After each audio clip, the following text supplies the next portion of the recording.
ਕਰਤਾਰ ਸਿੰਘ ਦੁੱਗਲ ਦੀ ਕਹਾਣੀ ਹੈ ਝੂਠ ਵਰਗਾ ਸੱਚ।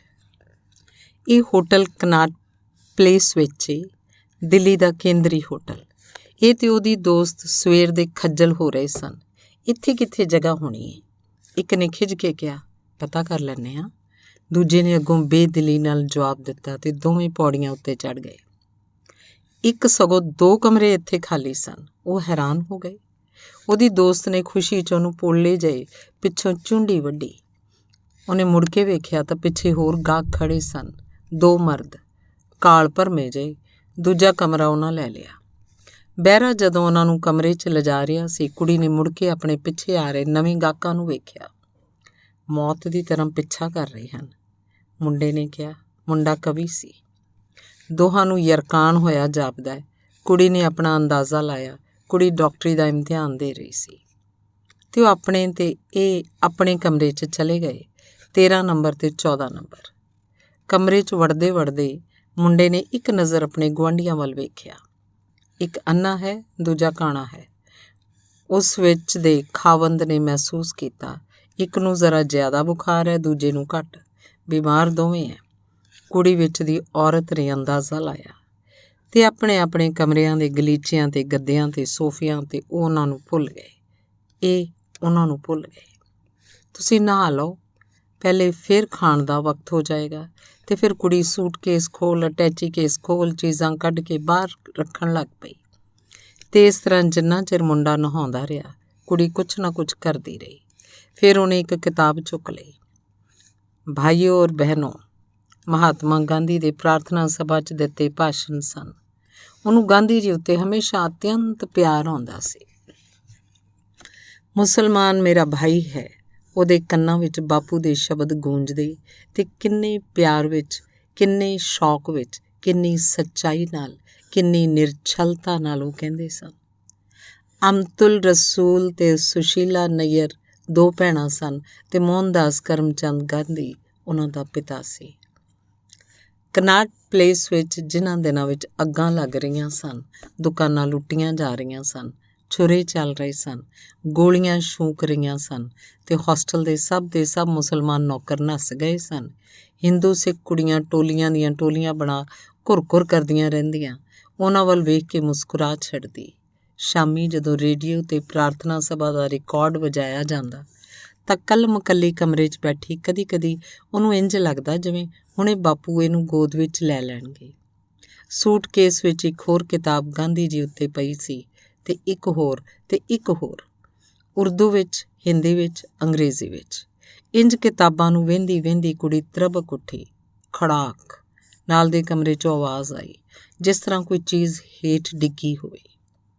13 ਨੰਬਰ ਕਮਰੇ 'ਚ ਘੱਟ ਬੁਖਾਰ ਵਾਲਾ ਲੇਟਿਆ ਪਿਆ ਸੀ, ਜ਼ਿਆਦਾ ਬੁਖਾਰ ਵਾਲਾ ਬੇਚੈਨ ਸੀ। ਇੰਨਾ ਕੰਮ ਅਜੇ ਉਸ ਕਰਨਾ ਸੀ ਤੇ ਬੁਖਾਰ ਸੀ ਕਿ ਸਿਰ ਨੂੰ ਚੜ੍ਹ ਰਿਹਾ ਸੀ ਤੇ ਹਰ ਚੀਜ਼ ਉਹਨੂੰ ਪੀਲੀ ਨਜ਼ਰ ਆ ਰਹੀ ਸੀ। ਉਹਨੇ ਧੋਬੀ ਦੀ ਧੁਲੀ ਦੁੱਧ ਚਿੱਟੀ ਧੋਤੀ ਕੱਢੀ ਤੇ ਪਲੰਗ 'ਤੇ ਪਏ ਆਪਣੇ ਸਾਥੀ ਤੋਂ ਪੁੱਛਿਆ, ਇਹਦਾ ਕੀ ਰੰਗ ਹੋਇਆ? ਪੀਲਾ, ਉਹਨੇ ਜਵਾਬ ਦਿੱਤਾ। ਇਹਨਾਂ ਸਭ ਨੂੰ ਚਿੱਟਾ ਕਰ ਛੱਡਾਂਗੀ। ਤੇ ਫਿਰ ਜਿਸ ਤਰ੍ਹਾਂ ਦੋਵੇਂ ਗਾ ਉੱਠੇ। ਘੱਟ ਬੁਖਾਰ ਵਾਲਾ ਢਿੱਲੇ ਜਿਹੇ ਲਹਿਜੇ 'ਚ, ਵੱਧ ਬੁਖਾਰ ਵਾਲਾ ਆਕੜ ਕੇ, ਐਂਠ ਕੇ। ਇਹ ਨਾਲ ਦੇ ਕਮਰੇ 'ਚ ਯਰਕਾਨ ਦੇ ਮਰੀਜ਼ ਪਤਾ ਨਹੀਂ ਕੀ ਖੱਟਰ ਪੱਟਰ ਕਰ ਰਹੇ ਸੀ। ਯਰਕਾਨ ਦਾ ਮਤਲਬ ਪੀਲੀਆ ਹੁੰਦਾ। ਕੁੜੀ ਨੇ ਮੁੰਡੇ ਨੂੰ ਕਿਹਾ, ਜੋ ਨਹਾ ਕੇ ਨਿਕਲ ਰਿਹਾ ਸੀ, ਕਦੀ ਟਰੰਕ ਖੁੱਲ੍ਹਦੇ ਹਨ, ਕਦੀ ਟਰੰਕ ਬੰਦ ਹੁੰਦੇ ਹਨ, ਕਦੀ ਕੋਈ ਚੀਜ਼ ਢਹਿੰਦੀ ਹੈ, ਕਦੀ ਕੋਈ ਚੀਜ਼ ਟੁੱਟਦੀ ਹੈ। ਦਿਮਾਗ ਖਰਾਬ ਹੋਏਗਾ, ਮੁੰਡੇ ਨੇ ਕਿਹਾ ਤੇ ਕੱਪੜੇ ਪਾਉਣੇ ਸ਼ੁਰੂ ਕਰ ਦਿੱਤੇ। ਖਾਣ ਦੇ ਕਮਰੇ ਵਿੱਚ ਵੀ 13 ਨੰਬਰ ਦਾ ਮੇਜ਼ 14 ਨੰਬਰ ਦੇ ਨਾਲ ਸੀ। ਕਾਇਦੇ ਦੇ ਮੁਤਾਬਕ ਪਿੱਛੋਂ ਆਏ 14 ਨੰਬਰ ਦੇ ਜਵਾਨ ਜੋੜੇ ਨੇ ਆਪਣੇ ਗੁਆਂਢੀਆਂ ਵੱਲ ਮੁਸਕਰਾ ਕੇ ਵੇਖਿਆ ਤੇ ਬੈਠ ਗਏ। ਇੱਕ ਨੇ ਦੁੱਧ ਚਿੱਟੀ ਧੋਤੀ ਪਾਈ ਸੀ, ਜਿਹੜੀ ਪਿੱਛੋਂ ਟੁੰਗੀ ਹੁੰਦੀ ਹੈ, ਤੇ ਦੂਜਾ ਖਾਕੀ ਨਿੱਕਰ ਕਮੀਜ਼ ਵਿੱਚ ਸੀ। ਇੱਕ ਜ਼ਰਾ ਜ਼ਿਆਦਾ ਕਾਲ ਭਰਮਾ ਸੀ, ਦੂਜਾ ਜ਼ਰਾ ਘੱਟ। ਛਪੜ ਦੋਵੇਂ ਖਾ ਰਹੇ ਸਨ। ਸਾਹਮਣੇ ਰੋਸ਼ਨਦਾਨ 'ਚੋਂ ਧੁੱਪ ਦੀ ਇੱਕ ਛਿੱਟ ਜਿਸ ਤਰ੍ਹਾਂ ਸ਼ੀਸ਼ੇ ਨੂੰ ਚੀਰ ਕੇ ਖਾਕੀ ਨਿੱਕਰ ਕਮੀਜ਼ ਵਾਲੇ 'ਤੇ ਪੈ ਰਹੀ ਸੀ। ਮੈਲਟਾ ਜਿਹਾ ਇਹ ਮਰਹੱਟਾ ਇੰਝ ਲੱਗਦਾ ਸੀ ਜਿਵੇਂ ਨਦੀ ਦੇ ਕੰਢੇ ਡੱਡੂ ਕੋਈ ਹੁੰਦਾ ਹੈ। ਨੌਜਵਾਨ ਮੁੰਡਾ ਕੁੜੀ ਗੱਲਾਂ ਕਰ ਰਹੇ ਸਨ। ਅੱਜ ਦੁਪਹਿਰ ਨੂੰ ਉਹਨਾਂ ਨੇ ਸੋਚਿਆ ਬਾਹਰ ਨਹੀਂ ਜਾਵਾਂਗੇ। ਇੰਨਾ ਜ਼ਰੂਰੀ ਉਹਨਾਂ ਨੇ ਫੈਸਲਾ ਕਰਨਾ ਸੀ। ਤੇ ਬਿਰਲਾ ਹਾਊਸ? ਕੁੜੀ ਨੇ ਸ਼ਾਮ ਦੀ ਬਾਬਤ ਪੁੱਛਿਆ। ਅੱਜ ਨਹੀਂ, ਕੱਲ੍ਹ ਚੱਲਾਂਗੇ। ਮੁੰਡਾ ਜ਼ਰਾ ਰੁਕਿਆ, ਫਿਰ ਉਹਨੇ ਫੈਸਲਾ ਕਰ ਲਿਆ। ਮੁੰਡੇ ਦੀ ਉਡੀਕ ਵਿੱਚ ਕੁੜੀ ਇੰਨੇ ਦਿਨਾਂ ਤੋਂ ਬਾਪੂ ਦੀ ਪ੍ਰਾਰਥਨਾ ਸਭਾ 'ਚ ਨਹੀਂ ਗਈ ਸੀ। ਬਸ ਉਦੋਂ ਗਈ ਸੀ ਜਦੋਂ ਜਿਸ ਦਿਨ ਬਾਪੂ ਨੇ ਵਰਤ ਖੋਲ੍ਹਿਆ। ਤੇ ਅੱਜ ਕੀ ਤਰੀਕ ਹੋਈ? ਕੁੜੀ ਨੇ ਮੁੰਡੇ ਤੋਂ ਪੁੱਛਿਆ। ਮੁੰਡਾ ਦੱਸਣ ਹੀ ਲੱਗਾ ਸੀ ਕਿ ਨਾਲ ਦੀ ਮੇਜ਼ ਤੋਂ ਆਵਾਜ਼ ਆਈ, ਅੱਜ 30 ਤਰੀਕ ਏ, ਜਨਵਰੀ ਦੀ 30 ਤਰੀਕ, ਸੰਨ 1949, 30 ਜਨਵਰੀ 1949। ਨੌਜਵਾਨ ਮੁੰਡਾ ਕੁੜੀ ਹੈਰਾਨ ਹੋ ਰਹੇ ਸਨ। ਇਹੋ ਜਿਹੇ ਹੋਟਲਾਂ 'ਚ ਇਸ ਤਰ੍ਹਾਂ ਦੇ ਗੁੰਡੇ ਆ ਠਹਿਰਦੇ ਹਨ। ਕੁੜੀ ਨੇ ਮੁੰਡੇ ਵੱਲ ਵੇਖਿਆ। ਉਹਦੀਆਂ ਨਜ਼ਰਾਂ ਕਹਿ ਰਹੀਆਂ ਸਨ, ਮੈਨੂੰ ਤਾਂ ਕੋਈ ਗੰਢ ਕੱਪ ਲੱਗਦੇ ਹਨ। ਤੇ ਛੇਤੀ ਖਾਣਾ ਖਤਮ ਕਰਕੇ ਉਹ ਆਪਣੇ ਕਮਰੇ 'ਚ ਆ ਗਏ। ਖਾਣਾ ਖਾ ਕੇ ਕਮਰੇ 'ਚ ਆਏ ਉਹ ਅਖਬਾਰ ਵੇਖਣ ਲੱਗ ਪਏ। ਜੇ ਅਖਬਾਰ ਨਾ ਵੇਖਦੇ ਤਾਂ ਦੋਵੇਂ ਬੈਠ ਕੇ ਸੋਚਦੇ, ਆਪਣੀ ਮੁਸ਼ਕਿਲ ਦਾ ਹੱਲ ਲੱਭਦੇ। ਤੇ ਮੁਸ਼ਕਿਲ ਉਹਨਾਂ ਦੀ ਕੋਈ ਆਸਾਨ ਮੁਸ਼ਕਿਲ ਨਹੀਂ ਸੀ। ਅੱਜ ਕੱਲ੍ਹ ਸੋਹਰਾਵਰਦੀ ਵੀ ਆਏ ਹੋਏ ਸਨ। ਮੁੰਡੇ ਨੇ ਅਖਬਾਰ ਪੜ੍ਹਦੇ ਹੋਏ ਉੱਚਾ ਜਿਹਾ ਕਿਹਾ, ਹਾਂ, ਕਈ ਦਿਨਾਂ ਤੋਂ ਸ਼ਾਮ ਨੂੰ ਪ੍ਰਾਰਥਨਾ ਸਭਾ 'ਚ ਬਾਪੂ ਦੇ ਕੋਲ ਬੈਠਦੇ ਹਨ। ਕੁੜੀ ਨੂੰ ਹਰ ਰੋਜ਼ ਦੀ ਡਾਇਰੀ ਪਤਾ ਹੁੰਦੀ ਸੀ। ਕਾਸ਼ ਮਹਾਤਮਾ ਕਿਤੇ ਇਸ ਤੋਂ ਵੀ ਕੁਝ ਚਿਰ ਪਹਿਲਾਂ ਪੈਦਾ ਹੋਏ ਹੁੰਦੇ। ਹਾਂ, ਅੱਜ ਤੱਕ ਹਿੰਦੂ ਮੁਸਲਿਮ ਸਵਾਲ ਮਿਟ ਚੁੱਕਿਆ ਹੁੰਦਾ। ਤੇ ਫਿਰ ਜਿਸ ਤਰ੍ਹਾਂ ਦੋਵੇਂ ਇੱਕ ਸਾਹ ਬੋਲ ਉੱਠੇ, ਇੱਕ ਨੌਜਵਾਨ ਮੁਸਲਮਾਨ ਕੁੜੀ, ਇੱਕ ਨੌਜਵਾਨ ਸਿੱਖ ਮੁੰਡਾ। ਕਿੰਨਾ ਉਹ ਇੱਕ ਦੂਜੇ ਨੂੰ ਚਾਹੁੰਦੇ ਸਨ। ਕੁੜੀ ਕਹਿੰਦੀ, ਤੂੰ ਮੇਰਿਆਂ ਸੁਪਨਿਆਂ 'ਚ ਵਸਦਾ ਸੈਂ, ਬਹੁਤ ਇਸ ਤੋਂ ਪਹਿਲਾਂ ਕਿ ਮੈਂ ਤੈਨੂੰ ਵੇਖਿਆ। ਮੈਂ ਤੇਰੀ ਬਾਬਤ ਸੁਣਿਆ ਕਰਦੀ ਸੀ ਤੇ ਮੇਰੇ ਦਿਲ ਨੂੰ ਕੁਝ ਹੋ ਜਾਂਦਾ ਸੀ। ਤੇ ਫਿਰ ਤੈਨੂੰ ਮੈਂ ਦੇਖਿਆ ਜਿਵੇਂ ਨਦੀ ਸਾਗਰ ਕੋਲ ਆਉਂਦੀ ਹੈ। ਮੇਰਾ ਜੀਅ ਕੀਤਾ ਇੱਕ ਛੱਲ ਬਣ ਕੇ ਤੇਰੇ 'ਚ ਗੜੂੰਦ ਹੋ ਜਾਵਾਂ। ਮੁੰਡਾ ਮਹਿਸੂਸ ਕਰਦਾ ਪਾਰ ਪਾਕਿਸਤਾਨ 'ਚ ਸਭ ਕੁਝ ਉਹਦਾ ਲੁੱਟ ਚੁੱਕਾ ਸੀ। ਉਹਨਾਂ ਸੁਪਨਿਆਂ ਦੀ ਮੌਤ, ਉਹਦੇ ਪਿਆਰ ਦੀ ਮੌਤ, ਉਹਨਾਂ ਰਿਸ਼ਤਿਆਂ ਦੀ ਮੌਤ ਜਿਨ੍ਹਾਂ ਨੂੰ ਇਹਨੇ ਆਪਣੀ ਸਾਰੀ ਜਵਾਨੀ ਦੇ ਖੂਨ ਨਾਲ ਸਿੰਜਿਆ ਸੀ। ਉਹ ਭਰਾ ਨਹੀਂ ਰਹੇ ਸਨ ਜਿਹੜੇ ਇਸ ਲਈ ਸਹਿਕਦੇ ਹੁੰਦੇ ਸਨ। ਉਹ ਦੋਸਤ ਨਹੀਂ ਰਹੇ ਸਨ ਜਿਹੜੇ ਇਸ ਤੋਂ ਵਿਛੜ ਨਹੀਂ ਸਨ ਸਕਦੇ। ਉਹ ਸੋਲ ਕਲੀਆਂ ਜਿਨ੍ਹਾਂ ਨੂੰ ਇਹਨੇ ਆਪਣੇ ਹੰਝੂਆਂ ਨਾਲ ਪਾਲਿਆ, ਇਹਨੂੰ ਪਛਾਣਨੋਂ ਇਨਕਾਰੀ ਸਨ। ਤੇ ਕੁੜੀ ਕਹਿੰਦੀ, ਮੈਂ ਤੈਨੂੰ ਸਭ ਕੁਝ ਲਿਆ ਦਿਆਂਗੀ ਮੋੜ ਕੇ। ਤੇ ਮੁੰਡੇ ਵਿੱਚ ਦੇ ਕਵੀ ਨੂੰ ਲੱਗਦਾ ਉਹ ਗਲਤ ਨਹੀਂ ਕਹਿ ਰਹੀ ਸੀ। ਖੋਏ ਹੋਏ, ਗੁੰਮੇ ਹੋਏ, ਚੁੱਪ ਉਹ ਇੱਕ ਦੂਜੇ ਵੱਲ ਵੇਖ ਰਹੇ ਸਨ, ਮੱਧਮ ਖਾਲੀ ਨਜ਼ਰਾਂ ਨਾਲ। ਇਹ ਚੀਜ਼ ਕਿੰਨੀ ਆਸਾਨ ਹੈ ਤੇ ਕਿੰਨੀ ਮੁਸ਼ਕਿਲ। ਇਹ ਚੀਜ਼ ਕਿੰਨੀ ਆਸਾਨ ਹੈ ਤੇ ਕਿੰਨੀ ਮੁਸ਼ਕਿਲ। ਇਨ ਬਿਨ ਇਹੋ ਹੀ ਸੋਚ ਰਿਹਾ ਸੀ ਨਾਲ ਦੇ ਕਮਰੇ 'ਚ ਲੇਟਿਆ ਹੋਇਆ ਉਹ ਆਦਮੀ ਜਿਹਦਾ ਬੁਖਾਰ ਹੋਰ ਜ਼ਿਆਦਾ ਹੋ ਗਿਆ ਸੀ। ਘੱਟ ਬੁਖਾਰ ਵਾਲੇ ਨੂੰ ਅਜੇ ਵੀ ਘੱਟ ਬੁਖਾਰ ਸੀ। ਸ਼ੀਸ਼ੇ ਸਾਹਮਣੇ ਖਲੋਤਾ ਅੱਖਾਂ 'ਚ ਕਜਲਾ ਪਾ ਰਿਹਾ ਸੀ। ਕਾਸ਼ ਕਿ ਮੈਂ ਔਰਤ ਹੁੰਦਾ, ਉਹ ਸੋਚਦਾ, ਮੈਂ ਔਰਤ ਹੁੰਦਾ। ਵੱਧ ਬੁਖਾਰ ਵਾਲੇ ਦਾ ਬੁਖਾਰ ਹੋਰ ਵੱਧ ਰਿਹਾ ਸੀ। ਕਿੰਨਾ ਆਸਾਨ ਸੀ ਉਹਨੇ ਘੱਟ ਬੁਖਾਰ ਵਾਲੇ ਨੂੰ ਉਹ ਦੋਵੇਂ ਚੀਜ਼ਾਂ ਫੜਾਉਣ ਲਈ ਕਿਹਾ। ਇੱਕ ਇਹਨਾਂ ਨਾਲ ਉਹ 14 ਤਾਰੇ ਤੋੜ ਸਕਦਾ ਸੀ, ਆਕਾਸ਼ ਨੂੰ ਗਿਰਾ ਸਕਦਾ ਸੀ। ਤੇ ਫਿਰ ਚੌਧਰ ਉਹਦੀ ਹੋਏਗੀ, ਫਿਰ ਨਵਾਂ ਚੰਦਰਮਾ ਚੜ੍ਹੇਗਾ, ਫਿਰ ਨਵੀਆਂ ਹਵਾਵਾਂ ਝੁੱਲਣਗੀਆਂ। ਇਹ ਪੀਲੇ ਰੰਗ ਤੋਂ ਉਹਨੂੰ ਨਫ਼ਰਤ ਸੀ। ਕੋਈ ਚੀਜ਼ ਵੀ ਤੇ ਲਾਲ ਨਹੀਂ ਰਹੀ ਸੀ, ਕੋਈ ਚੀਜ਼ ਵੀ ਤੇ ਕਾਲੀ ਨਹੀਂ ਰਹੀ ਸੀ। ਚੌਹਾਂ ਪਾਸੇ ਪੀਲਾ ਰੰਗ ਪ੍ਰਧਾਨ ਸੀ। ਫਿਰ ਉਹਨੇ ਕਮਰੇ ਦੀ ਦੀਵਾਰ ਵੱਲ ਵੇਖਿਆ, ਪੀਲੀ ਸੀ, ਛੱਤ ਪੀਲੀ ਸੀ। ਉਹਦਾ ਜੀਅ ਕੀਤਾ ਉਹਦੇ ਹੱਥ 'ਚ ਉਸ ਚੀਜ਼ ਨੂੰ ਘੁਮਾ ਕੇ ਆਪਣੀ ਛਾਤੀ 'ਤੇ ਰੱਖੇ ਤੇ ਫਿਰ ਉਹਦੀ ਕਿੱਲੀ ਨੂੰ ਦਬਾ ਦੇ। ਆਪ ਚੀਜ਼ਾਂ ਲਾਲ ਹੋ ਜਾਣਗੀਆਂ, ਕਾਲੀਆਂ ਹੋ ਜਾਣਗੀਆਂ, ਸਫੈਦ ਹੋ ਜਾਣਗੀਆਂ। ਤੇ ਉਸ ਹਥਿਆਰ ਦੀ ਘੁੰਡੀ ਜਿਸ ਤਰ੍ਹਾਂ ਮੁੜਨੀ ਸ਼ੁਰੂ ਹੋ ਪਈ। ਘੱਟ ਬੁਖਾਰ ਵਾਲੇ ਨੇ ਵੱਧ ਬੁਖਾਰ ਵਾਲੇ ਨੂੰ ਆ ਕੇ ਝੰਜੋੜਿਆ। ਇੰਜ ਇਸ ਚੀਜ਼ ਨੂੰ ਹੇਠ ਨਹੀਂ ਸੁੱਟੀਦਾ। 14 ਨੰਬਰ ਵਾਲੇ ਉਹ ਫਿਰ ਚੌਂਕ ਪਏ। ਜਵਾਨ ਮੁੰਡਾ ਤੇ ਜਵਾਨ ਕੁੜੀ। 13 ਨੰਬਰ ਵਾਲੇ ਕਿਸ ਤਰ੍ਹਾਂ ਦੇ ਆਦਮੀ ਸਨ? ਫਿਰ ਖੜਾਕ। ਤੇ ਇਹਨਾਂ ਕਿੰਨੇ ਮੁਸ਼ਕਿਲ ਮਸਲੇ ਦਾ ਹੱਲ ਲੱਭਣਾ ਸੀ। ਕਾਸ਼ ਕਿ ਉਹ ਅੱਜ ਦੀ ਸ਼ਾਮ ਖਟਰ ਪਟਰ ਬੰਦ ਕਰ ਦੇਣ। ਕਾਸ਼। ਪੜ੍ਹੀ ਲਿਖੀ ਮੁਸਲਮਾਨ ਕੁੜੀ, ਪੜ੍ਹਿਆ ਲਿਖਿਆ ਇੱਕ ਸਿੱਖ ਮੁੰਡਾ, ਕੀ ਹੱਕ ਸੀ ਉਹਨਾਂ ਦਾ ਇੱਕ ਦੂਜੇ ਨੂੰ ਚਾਹੁਣ? ਗੁਰੂ ਨਾਨਕ ਦਾ ਵਕਤ ਹੋਰ ਸੀ, ਜਿਹਦੇ ਇੱਕ ਪਾਸੇ ਬਾਲਾ ਬੈਠਦਾ ਸੀ, ਦੂਜੇ ਪਾਸੇ ਮਰਦਾਨਾ ਬੈਠਦਾ ਸੀ। ਅੱਜ ਸਿੱਖ ਮੁਸਲਮਾਨ ਤੋਂ ਬਹੁਤ ਦੂਰ ਚਲੇ ਗਏ ਹੈ। ਕੀ ਹੋ ਗਿਆ ਜੇ ਦੋਵੇਂ ਰੱਬ ਦੀ ਏਕਤਾ 'ਚ ਇਤਕਾਦ ਰੱਖਦੇ ਸਨ? ਸਿੱਖਾਂ ਨੇ ਕਿੰਝ ਮਾਰਿਆ ਸੀ ਮੁਸਲਮਾਨਾਂ ਨੂੰ ਸਿਰਫ ਇਸ ਲਈ ਕਿ ਉਹ ਮੁਸਲਮਾਨ ਸਨ ਅਤੇ ਮੁਸਲਮਾਨਾਂ ਨੇ ਕਿੰਝ ਸਿੱਖਾਂ ਨੂੰ ਕੇਸਾਂ ਤੋਂ ਪਕੜ ਘਸੀਟ ਖੋਹਿਆ ਸੀ। ਕਿੰਝ ਸਿੱਖਾਂ ਦੀਆਂ ਆਬਾਦੀਆਂ ਪਿੰਡਾਂ ਦੇ ਪਿੰਡ ਤਬਾਹ ਹੋ ਗਏ। ਕਿੰਝ ਮੁਸਲਮਾਨਾਂ ਦੇ ਮੁਹੱਲਿਆਂ ਦੇ ਮੁਹੱਲੇ, ਗਰਾਵਾਂ ਦੇ ਗਰਾਮ ਬਰਬਾਦ ਕੀਤੇ ਗਏ। ਤੇ ਫੱਟ ਅਜੇ ਸੱਜਰੇ ਸਨ। ਅਜੇ ਤੇ ਉਹਨਾਂ ਤਲਵਾਰਾਂ ਤੋਂ ਲਹੂ ਵੀ ਨਹੀਂ ਸੀ ਲੱਥਾ ਜਿਹੜੀਆਂ ਖੂਨ 'ਚ ਨਹਾਉਂਦੀਆਂ ਰਹੀਆਂ। ਅਜੇ ਤੇ ਉਹਨਾਂ ਛੁਰਿਆਂ ਨੂੰ ਸਾਫ਼ ਨਹੀਂ ਸੀ ਕੀਤਾ ਗਿਆ ਜਿਹੜੇ ਆਪਣੇ ਗੁਆਂਢੀਆਂ ਦੇ ਪੇਟਾਂ 'ਚ ਖੁੱਭਦੇ ਰਹੇ। ਤੇ ਇੱਕ ਸਿੱਖ ਨੌਜਵਾਨ ਜਿਸ ਦੀ ਕੌਮ ਵਿੱਚ ਵਹਿਸ਼ੀ ਪੈਦਾ ਹੋਏ ਸਨ, ਜਿਨ੍ਹਾਂ ਨੇ ਇਨਸਾਨੀਅਤ ਨੂੰ ਸ਼ਰਮਾ ਛੱਡਿਆ, ਤੇ ਇੱਕ ਮੁਸਲਮਾਨ ਕੁੜੀ ਜਿਹਦੇ ਦੀਨ ਦੇ ਭਰਾਵਾਂ ਨੇ ਦਰਿੰਦਿਆਂ ਨੂੰ ਮਾਤ ਕਰ ਛੱਡਿਆ।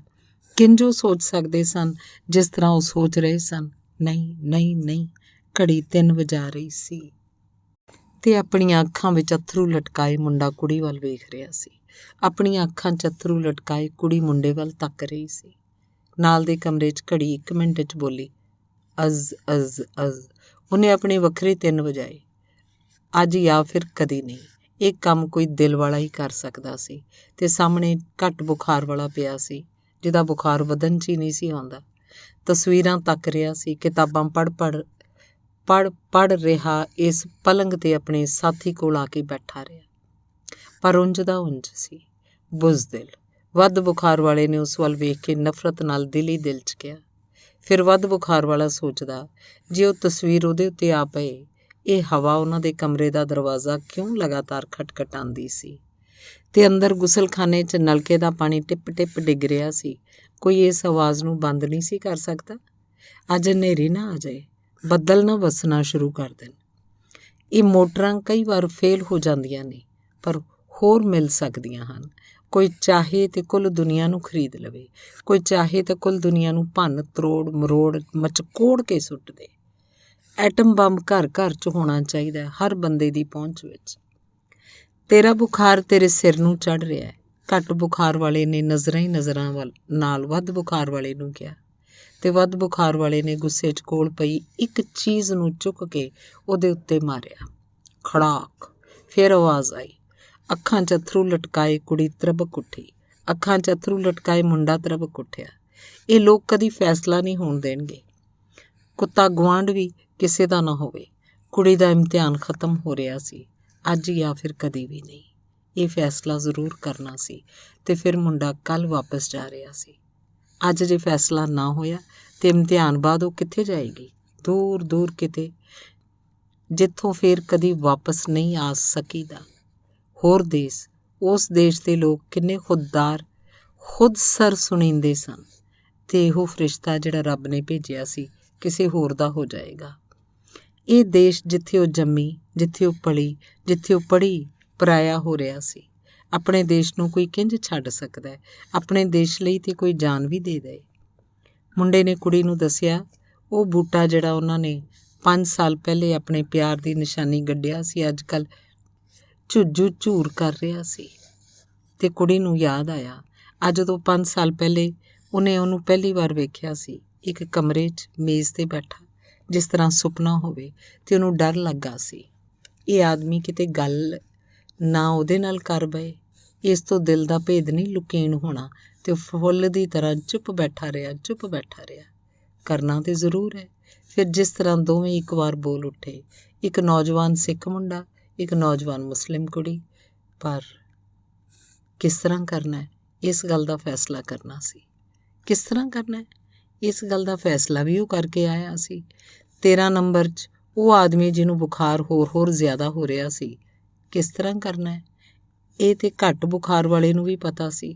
ਵੱਧ ਬੁਖਾਰ ਵਾਲੇ ਦੇ ਸਾਹਮਣੇ ਜਿਸ ਤਰ੍ਹਾਂ ਤਸਵੀਰਾਂ ਆ ਰਹੀਆਂ ਹੋਣ, ਇੱਕ ਧਰਮ, ਇੱਕ ਕੌਮ, ਇੱਕ ਦੇਸ਼, ਤੇ ਉਹ ਮੁੜ ਮੁਸਕਰਾਉਂਦਾ, ਉੱਚਾ ਕਦੇ ਹੱਸ ਦਿੰਦਾ।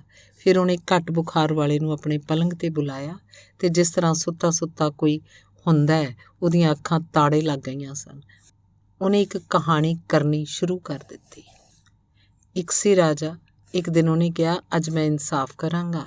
ਉਹਦੀ ਕਚਹਿਰੀ ਲਾਈ ਗਈ। ਪਹਿਲਾ ਮੁਕੱਦਮਾ ਉਹਦੇ ਸਾਹਮਣੇ ਜਿਹੜਾ ਆਇਆ, ਇੱਕ ਬੱਚੇ ਦਾ ਸੀ ਜਿਹਦੀਆਂ 2 ਮਾਵਾਂ ਬਣ ਬੈਠੀਆਂ ਸਨ। ਇੱਕ ਕਹਿੰਦੀ ਹੈ ਮੇਰਾ ਬੱਚਾ ਹੈ, ਦੂਜੀ ਕਹਿੰਦੀ ਮੇਰਾ ਬੱਚਾ ਹੈ। ਰਾਜਾ ਹੈਰਾਨ ਸੀ। ਅਖੀਰ ਉਹਨੇ ਕਿਹਾ, ਇਸ ਬੱਚੇ ਨੂੰ ਵੰਡ ਦਿਓ। ਤੇ ਆਪਣੀ ਤਲਵਾਰ ਉਹਨੇ ਸੂਤ ਲਈ ਕਿ ਉਹਦੇ 2 ਟੁਕੜੇ ਕਰ ਦਏ। ਅਸਲੀ ਮਾਂ ਤੜਪ ਉੱਠੀ, ਬੇਸ਼ੱਕ ਸਾਰਾ ਇਹਨੂੰ ਦੇ ਦਿਓ, ਇਹ ਬੱਚਾ ਇਹਦਾ ਹੈ, ਮੇਰਾ ਨਹੀਂ। ਤੇ ਝੂਠੀ ਮਾਂ ਕਹੇ ਨਹੀਂ ਮੈਂ ਤੇ ਇਹਦਾ ਅੱਧ ਲੈਣਾ ਹੈ। ਤੇ ਇਨਸਾਫ ਪਸੰਦ ਰਾਜੇ ਦੀ ਤਲਵਾਰ ਚੱਲੀ ਤੇ ਬੱਚੇ ਦੇ 2 ਟੁਕੜੇ ਕਰ ਦਿੱਤੇ ਗਏ। ਤੇ ਵੱਧ ਬੁਖਾਰ ਵਾਲਾ ਜ਼ੋਰ-ਜ਼ੋਰ ਦੀ ਹੱਸਣ ਲੱਗ ਪਿਆ। ਕਿੰਨਾ ਜ਼ੋਰ ਦਾ ਉਹ ਹੱਸ ਰਿਹਾ ਸੀ। ਇਹਨਾਂ 13 ਨੰਬਰ ਵਾਲਿਆਂ ਨੂੰ ਇਨਸਾਨੀਅਤ ਦੇ ਅਸੂਲ ਨਹੀਂ ਸੀ ਕੋਈ ਆਉਂਦੇ। ਕੁੜੀ ਨੇ ਝੁੰਝਲਾ ਕੇ ਮੁੰਡੇ ਵੱਲ ਵੇਖਿਆ। ਦੁਨੀਆ ਵਹਿਸ਼ੀਆਂ ਦੀ ਭਰੀ ਪਈ ਹੈ। ਇਹ ਤੇ ਸਿਰਫ ਹੱਸ ਰਹੇ ਹੈ। ਇਸ ਤਰ੍ਹਾਂ ਦੇ ਇਨਸਾਨ ਇਹ ਤੋਂ ਵੀ ਖੌਫਨਾਕ ਗੱਲਾਂ ਕਰ ਸਕਦੇ ਨੇ। ਮੁੰਡੇ ਦੀਆਂ ਨਜ਼ਰਾਂ ਨੇ ਜਵਾਬ ਦਿੱਤਾ, ਪਰ ਉਹਦਾ ਹਾਸਾ ਇੰਜ ਸੀ ਜਿਵੇਂ ਕੋਈ ਗੋਲੀ ਚੱਲਦੀ ਹੈ, ਜਿਵੇਂ ਕੋਈ ਬੰਬ ਫਟਦੇ ਨੇ। ਕੁੜੀ ਦੀਆਂ ਅੱਖਾਂ ਨੇ ਸ਼ਿਕਾਇਤ ਕੀਤੀ, ਤੂੰ ਸੱਚੀ ਹੈ, ਤੂੰ ਔਰਤ ਹੈ। ਔਰਤ ਦਾ ਅਹਿਸਾਸ ਜ਼ਿਆਦਾ ਤੀਖਣ ਹੁੰਦਾ ਹੈ।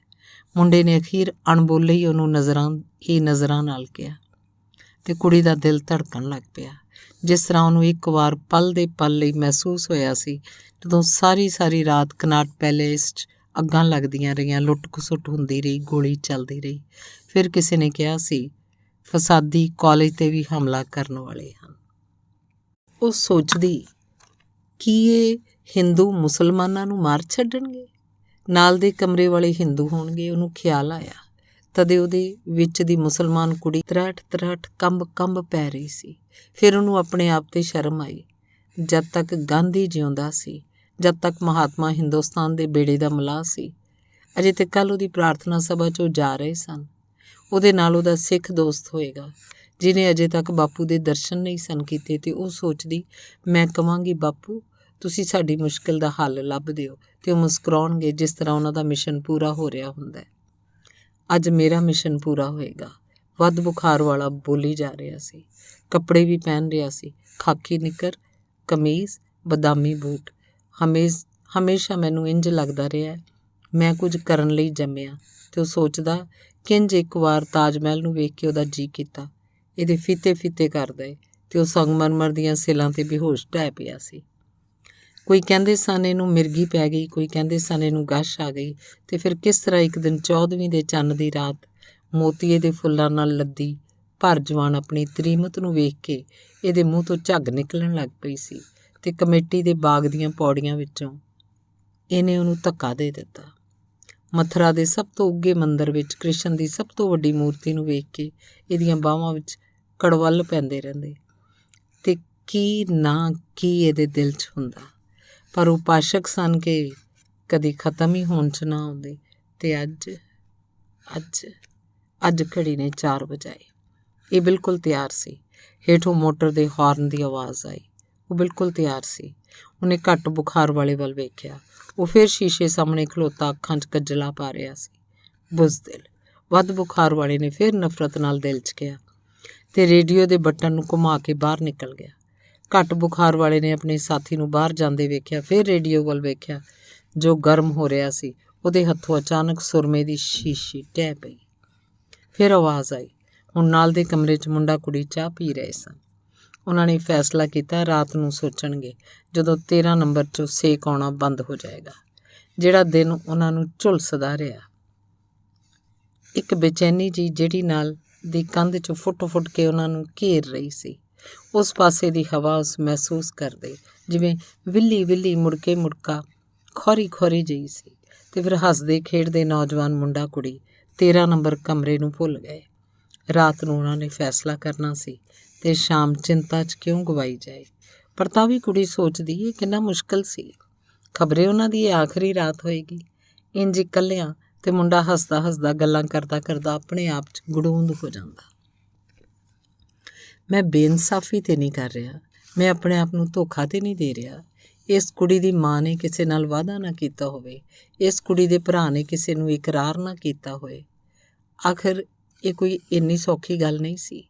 ਇੰਨਾ ਆਸਾਨ ਫੈਸਲਾ ਨਹੀਂ ਸੀ। ਕੁੜੀ ਮੰਨੇ ਪਰਮੰਨੇ ਮੁਸਲਮਾਨ ਘਰਾਣੇ ਵਿੱਚੋਂ ਸੀ। ਮੁੰਡਾ ਮਸ਼ਹੂਰ ਸਿੱਖ ਖਾਨਦਾਨ ਵਿੱਚੋਂ ਸੀ।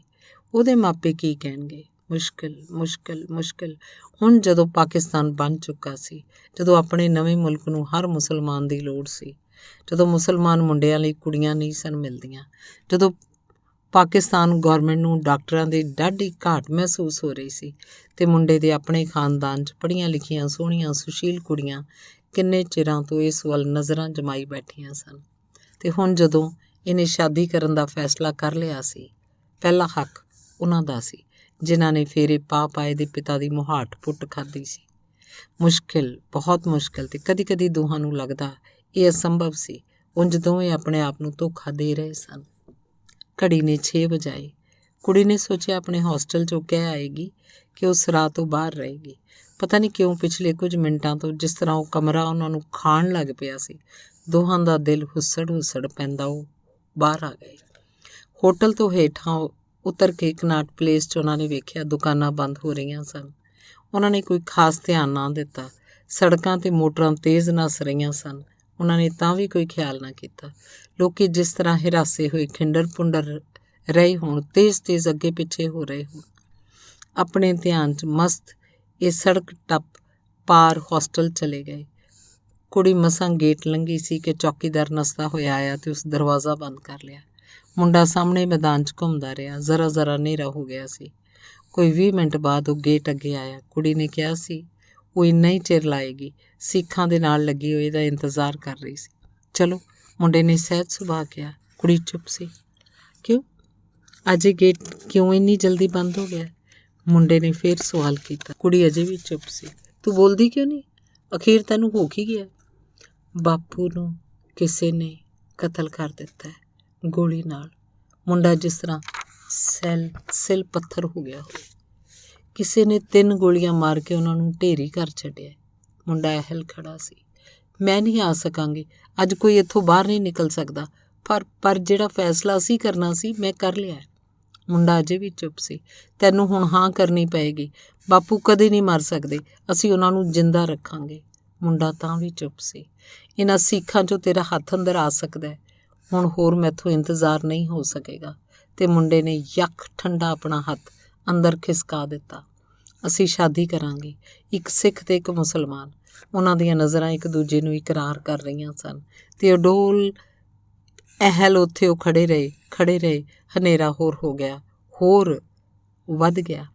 ਦਿੱਲੀ ਦੀਆਂ ਸੜਕਾਂ ਇੰਝ ਸੁੰਨਸਾਨ ਸਨ ਜਿਵੇਂ ਉੱਥੇ ਕਦੀ ਕੋਈ ਵਸਿਆ ਨਹੀਂ ਹੁੰਦਾ। ਕੱਲ ਮਕੱਲਾ ਗਿਣ ਕਦਮ ਪੁੱਟਦਾ ਮੁੰਡਾ ਪੌੜੀਆਂ ਚੜ੍ਹਿਆ। ਇੱਕ ਸਿੱਖ ਮੁੰਡਾ ਜੋ ਮੁਸਲਮਾਨ ਕੁੜੀ ਦਾ ਹੋ ਗਿਆ ਸੀ ਤੇ ਉਹਨੂੰ ਪਤਾ ਲੱਗਾ ਕਿ ਇੱਕ ਹਿੰਦੂ ਨੇ ਏਸ਼ੀਆ ਦੇ ਸਭ ਤੋਂ ਵੱਡੇ ਹਿੰਦੂ ਦੀ ਹੱਤਿਆ ਕਰ ਦਿੱਤੀ ਸੀ ਤੇ ਉਹ ਹਿੰਦੂ ਸਾਰਾ ਦਿਨ 13 ਨੰਬਰ ਕਮਰੇ 'ਚ ਉਹਨਾਂ ਦੇ ਗੁਆਂਢ ਰਿਹਾ ਸੀ। ਤਦੇ ਮੈਂ ਕਵਾਂ ਉਸ ਕੰਧ ਵਿੱਚੋਂ ਇੰਨਾ ਸੇਕ ਕਿਉਂ ਆਉਂਦਾ ਸੀ? ਮੁੰਡਾ ਸੋਚਣ ਲੱਗ ਪਿਆ। ਧੰਨਵਾਦ।